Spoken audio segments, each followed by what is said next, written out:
Subscribe नहीं किया है तो प्लीज़ वीडियो के नीचे इस रेड कलर के बटन पर क्लिक करके सब्सक्राइब कर लें और सब्सक्राइब करने के बाद इस बेल बटन पर ज़रूर क्लिक करें।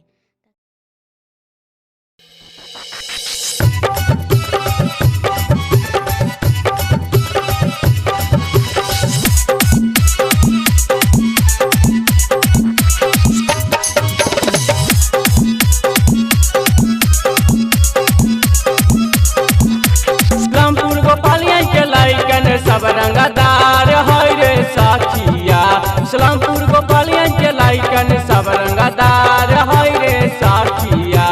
यादव जी के बेटा गोली मार देते के साखिया, यादव जी के बेटा गोली मार देते के साखिया।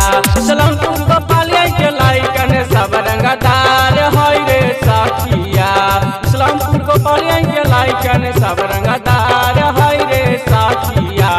यादव जी के बेटा गोली मार देते के साखिया, यादव जी के बेटा गोली मार देते के साखिया। यादव जी के बेटा डीजे नीतीश रा, डीजे नीतीश रा,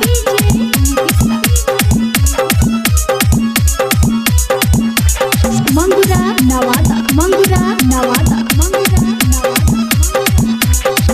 रोजो घूमा बैसाखी इस्लामपुर बाजारिया, पकड़ छीतर कमरिया हमार कर दे तो पाठा गे।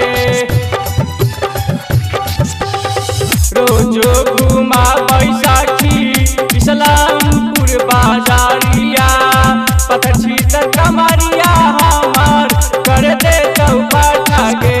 आन बान शान ठिकादार है रे साखिया, आन बान शान ठिकादार है रे साखिया।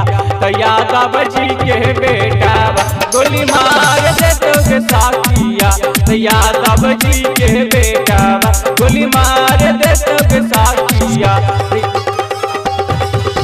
डीजे नीतीश रा, डीजे नीतीश रा,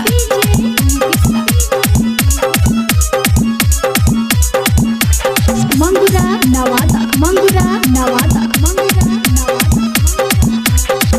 राइटर आए बाबू दिल के हौरा जागे, करना बिहारी हमारा मर दे तो गोलिया गे।